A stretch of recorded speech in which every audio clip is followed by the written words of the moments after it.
दोस्तों नमस्ते, मैं शैलेश हिंदुयुग से। साल बीत रहा है और साल के बीतते-बीतते साल भर में आपने क्या किया, आपकी संस्था ने क्या किया, इसका मूल्यांकन आमतौर पे सभी लोग कर रहे हैं।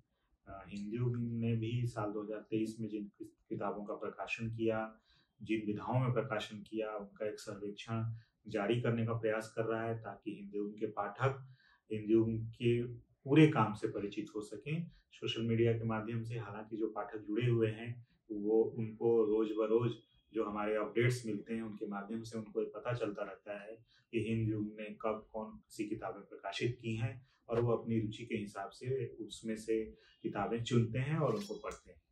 हमारा ये सालाना सर्वेक्षण ये बताने के लिए भी है कि हमने किन-किन विधाओं में क्या प्रकाशित किया ताकि जिनमें जिनकी रुचि है उनको समूची सूची की जानकारी मिल पाए, एक वैरायटी दिख पाए।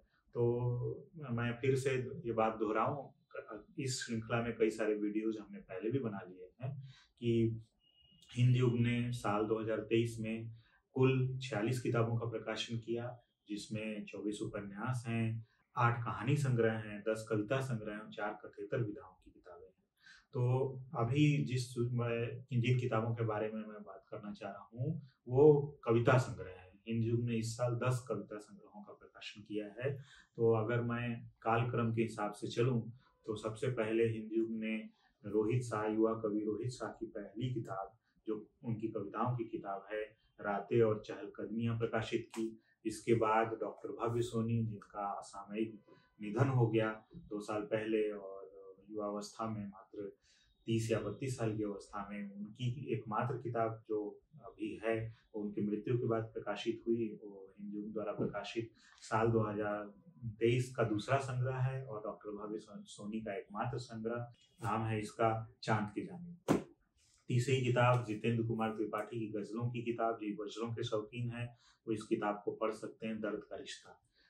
चौथी किताब जो बहुत महत्वपूर्ण किताब है, जो कि विजय शंकर जो बहुत बड़े कलामर्मज्ञ थे, इनका भी कोरोना काल में असामयिक देहांत हो गया था। क नाम की एक बहुत सुंदर पत्रिका निकालते थे, बहुत सारा कला की दुनिया से जुड़े हुए काम ये करते थे, बहुत सारे कला की परख इनके अंदर बहुत अच्छी थी, बहुत बड़े कवि थे, बहुत अच्छे लेखक थे। तो इनकी अंतिम कविताएँ जो इनकी मृत्यु के पश्चात जो कहीं प्रकाशित नहीं हुई थी और इनके शुभचिंतक, इनके प्रशंसक ये चाहते थे कि इनकी क कविताओं की किताब आए। तो अद्वैतवादिनी कुछ कह रही है नाम से हिंदुयुग ने विजय शंकर की किताब प्रकाशित की, जो हिंदुयुग द्वारा साल 2023 में प्रकाशित चौथा कविता संग्रह है। इसके बाद युवा कवि, युवा गज़लकार शैलेंद्र कुमार पांडे की कविताओं और गज़लों की किताब मेरी धूप मेरा साया, हिंदुयुग द्वारा प्रकाशित साल 2023 का 5वां कविता संग्रह। इसके अलावा मृत्युंजय राय, जो एक वरिष्ठ प्रशासनिक अधिकारी हैं, बहुत लंबे समय से लिखते रहे हैं। मृत्युंजय राय की कविताओं की किताब वेदना का मौन स्वर, हिंदुयुग द्वारा प्रकाशित साल 2023 का 6वां कविता संग्रह है।